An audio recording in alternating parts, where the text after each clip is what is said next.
Alright, what's up guys? My name is Teyosi Sule and I am a content creator slash pastry chef located in Dallas, Texas. Now this video is going to be teaching y'all how to make macarons the Italian meringue method. And I know they say that macarons is like one of the hardest things to make out of the whole food industry, but I promise you, with the right recipe and the right instructions, you can get it done perfectly every time. So if y'all are ready, let's get to it. So you're actually going to need the egg whites for two parts. One part for the almond flour and the powdered sugar, and another part for making the Italian meringue. Now I usually recommend that you use egg whites that have been aged for about 1 to 2 days. That really helps with a stable meringue. Then you're going to need powdered sugar and almond flour. These are the two brands that I use most often. I know there's other brands that you can use as well, but these are the ones that work best for me as of so far. And you're going to want to sift both of these together, and I do it about 2 to 3 times, just because I don't have a processor to make it really fine, and you want to get out all those grains if you want a really smooth macaron shell. So you do want to make sure that you have a really fine sifter, and you can either tap it from the side of your hand or you can go in with your hand and just move it around. And then afterwards you'll actually see all the bigger grains on top of the sifter, and you can just throw those away.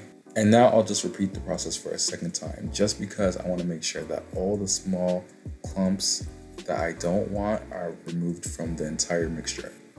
Now, once I finish this step, I usually go in by starting my meringue with the sugar and water mixture. So you're going to go ahead and pour that into your pot and then add in your water too, and make sure you get all the sugar from the side, because if you don't, then you'll get crystallizations, and you don't want that because it'll literally ruin your macaron every time. So now we're going to be using our first part of our egg white mixture. So you're going to add this into a stand mixer, and then you're also going to add a pinch of meringue powder. You can use any brand, it all works the same. And you're going to then start to add this and whip it until it gets nice and foamy or frothy.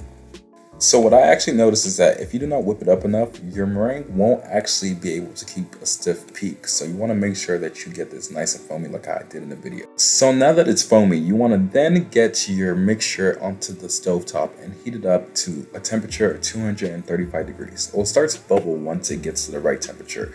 Then you want to slowly pour that into your mixture, and then you want to put it on the side of the bowl so that it doesn't get onto the actual whisk and then go everywhere. So once you get the full mixture inside, you then want to wait until you get the meringue to a stiff peak. If not, you can always tell by the way it droops. So when I pulled it up from the bowl, I saw automatically that it wasn't ready. But you want to make sure that when you actually do this mixture, you don't want to over whip it, because as soon as it gets to a stiff peak, you need to stop, or else your shells will come out hollow. So around this point, I usually add in my food colorings. You can either use gel or you can use powder food colorings. I usually use this powder that I really like, and it's really strong, so that's why I usually stick with this one, but anything usually works. Now, if you don't want to add it in at this stage, you can always add it in at the end when you're usually doing your almond paste mixture. So now you're going to grab your second batch of egg whites, and you're going to add it into your almond flour and powdered sugar mixture. You're going to combine that into a paste, but you don't want to overmix it, because you can then push out the oils, and then your macarons can also mess up from that.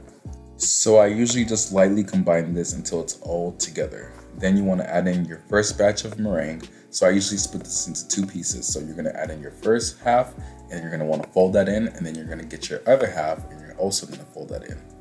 Now, I usually do want to say that folding and mixing are 2 completely different things. So you want to make sure that you're actually doing the folding motion and not mixing, just because you can make a different product just from doing that.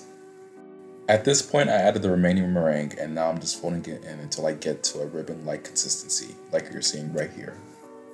So now you're going to want to have your piping bag and your piping tip already ready, so you can pour the mixture inside, and then you can go ahead and get to piping at this point. Now, if you're not good at piping, there are these silicone mats that you can get on Amazon, and you can use it for sizing, but I usually just do a 1, 2, 3 count to just make a consistent size every time. And I also recommend you using different piping tips to see what helps you and what you're more comfortable with. Now that they're all piped on, you want to tap them down to make sure that you get rid of any air bubbles. And after that, you want to wait about 30 to 40 minutes until they create a film on top, and then they're ready to go in the oven. So you want to make sure that your oven is set at 300 degrees Fahrenheit. I do 7 minutes on one side, and then after the 7 minutes, I usually rotate them and then do another 7 minutes for a total of 14 minutes. And if you don't know if they're ready yet, you can always just grab one. If it moves, then it's not ready, and if it doesn't, then you're good to go. And once they're cooled down, you should be able to pull them off with ease, and then you can see the feet and everything, and the shell is nice and perfect. Alright guys, so that's the end of the video. For more content, you can follow me on TikTok at Sule, or you can follow me on Instagram at Sule. And if you have any questions, you can just leave them below in the comment section. So don't forget to like the video and subscribe to my channel. Thank you.